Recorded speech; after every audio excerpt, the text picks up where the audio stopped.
L'exemple 9, c'est un exemple qui vous montre en fait comment on appliquait le calcul pour une intégrale double en fait en coordonnées polaires. Donc nous à la base on a ça, f de x, y, dx, dy. Ça, on est en coordonnées cartésiennes, on calcule une intégrale dans un domaine D. On passe en coordonnées polaires vers un domaine qu'on appelait G de R θ, R dr dθ.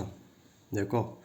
Cette écriture, ça veut dire quoi? Ça veut dire qu'on a exprimé x, f de x, y en fonction de G, R et θ. D'accord? Et puis, vous avez ça, le R dr dθ, pardon, il remplace dx, dy. Voici l'astuce.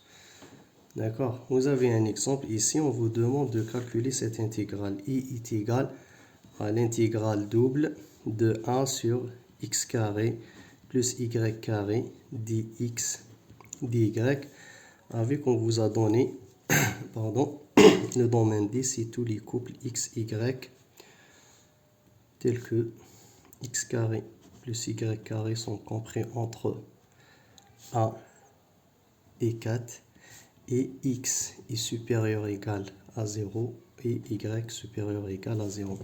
Donc ici, comme je vous ai dit, step 1 ou bien étape 1, step 1, d'accord, la première étape, c'est tracer D. D'accord, moi je viens d'être discipliné, je vais essayer de tracer le domaine D. Ça c'est x et y. Vous remarquez quoi ici? Ça nous fait penser à une équation d'une droite qui est comprise entre 4 et 2. Or, nous, on sait que l'équation d'une droite, c'est x moins x0 au carré plus y moins y0 au carré est égal à r carré. D'accord? Quand le x0 égale 0 et y0 égale 0, donc on a dit la dernière fois dans le cours, on a un cercle centré à l'origine O ici. Donc si on observe bien ici le domaine, on a deux cercles. On a affaire à tracer déjà dans un premier temps deux cercles. Un cercle de rayon R est égal à 1, d'accord? C'est ce premier-là. Et puis un deuxième cercle de rayon, faites attention ici, le 4 c'est 2 fois K. Donc un deuxième cercle de rayon R est égal à 2. Voilà, je vais essayer de tracer mes deux cercles. Donc je trace le grand cercle, puis le petit cercle. Déjà, j'ai tracé les deux cercles. Après, je regarde.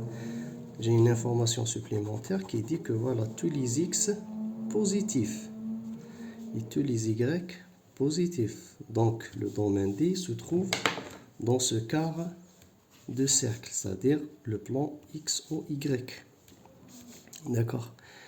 Donc j'ai x au carré plus y carré supérieur à 1. Donc je suis là. Voilà. Puis x carré plus y carré inférieur.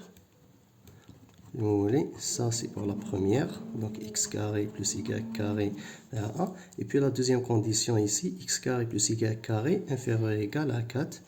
Donc c'est ça. Donc voici mon domaine D. C'est ce tronçon-là. C'est-à-dire là, mais faites attention, donc là, on privilège le calcul en coordonnées polaires. Ça, c'est R, ça, c'est θ. Donc, il faut juste définir les bornes, en fait, en coordonnées polaires qui sont le R et θ. Donc, le R compris entre 1 et 2, et puis θ, donc de 0 à pi sur 2. Donc, notre intégrale I est égale à ça. L'intégrale 0. Ah, pardon, A, 2, on a D, et puis θ 0, A, pi sur 2. Donc on remplace là, on remplace x par r carré cosinus θ carré, plus y c'est r carré sinus θ carré. Le dx, dy ici, celui-ci, je le remplace par r dr dθ.